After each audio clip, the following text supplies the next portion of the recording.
There was a very notorious thief who had spent his entire life stealing, but he had never been caught. The whole world knew he was a thief, and even the emperor was aware of it. In fact, the emperor once summoned him to the court and honored him, saying, "You are an extraordinary man. The world knows, and we know too, that you are a thief. You've never hidden your true nature, and yet you have never been caught while stealing. Your art is truly remarkable." Years passed, and as the thief grew old, his son said, "Now, teach me your art. One never knows when death might come." The old thief replied, "All right, if you want to learn this art, I'll teach you. Just come with me tomorrow night." The next day, the old thief took his son along. He broke into a house while the son stood watching. The old thief was breaking in with such concentration and dedication, as if an artist was painting a picture, a sculptor carving a statue, or a devotee praying in a temple.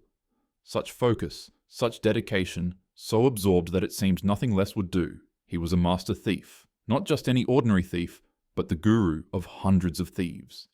The son stood there trembling, not because it was cold, but out of fear. He was looking around nervously, but his father was engrossed in his work. He never once looked up. When the preparation for the theft was complete, the father took his son inside. The son's hands and feet were trembling, he was breathless. He had never been this frightened before, but the father was walking as if it was his own house. He took his son inside, broke the locks of several doors, and then unlocked a large wardrobe. The father said to the son, "Get inside." The son got inside the wardrobe, which was filled with precious clothes studded with diamonds and jewels. As soon as the son got inside, the father locked the wardrobe and put the key in his pocket. The son was trapped inside, while the father went outside and shouted, "Thief! Thief!"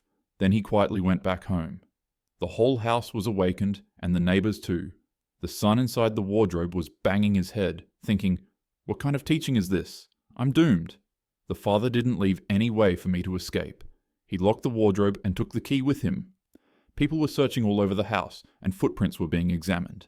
A maid came to the spot where the son was locked inside the wardrobe.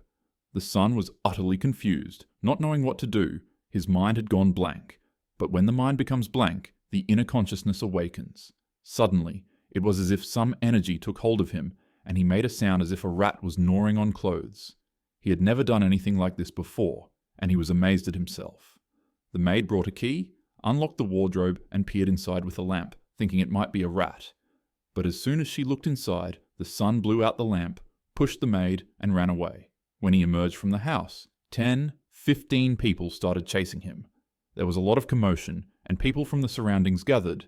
The son ran for his life. He had never run like this before. He couldn't believe that it was he who was running, as if someone else was making him run. While running, he reached a well, picked up a large stone nearby, and threw it into the well. He didn't even know what he was doing, as if someone else was making him do it. As soon as the stone fell into the well, the sound made the crowd gather around it. Everyone thought that the thief had slipped and fallen into the well, but the son was hiding behind a bush, holding his breath. As soon as he got the chance, he quietly made his way back home. He entered the house in a huff, thinking, "I must teach this father a lesson. What kind of teaching is this?" He pushed open the door and found his father peacefully sleeping under a blanket. He pulled the blanket off and said, "What is this? Do you want to kill me?" The father replied, "You're back. We'll discuss the rest of the story in the morning, but you've learned the art now, so there's no need for more lessons." The son then narrated the entire story, saying, "This is what happened to me." The father laughed and said, "That's it. You've got the art.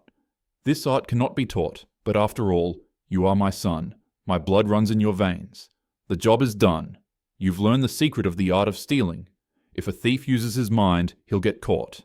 In stealing, you have to leave your mind behind, as every moment is new, every place you rob is different, and every house is unique. Past experiences don't help much. If you rely on your mind, you'll end up in trouble. You have to stay alert, aware, and let your inner consciousness guide you." Osho mentions this story in one of his discourses. He says that the art of meditation is just like stealing. It requires awareness. When the mind is set aside, alertness arises. And when alertness arises, you awaken. And where there is awakening, thoughts.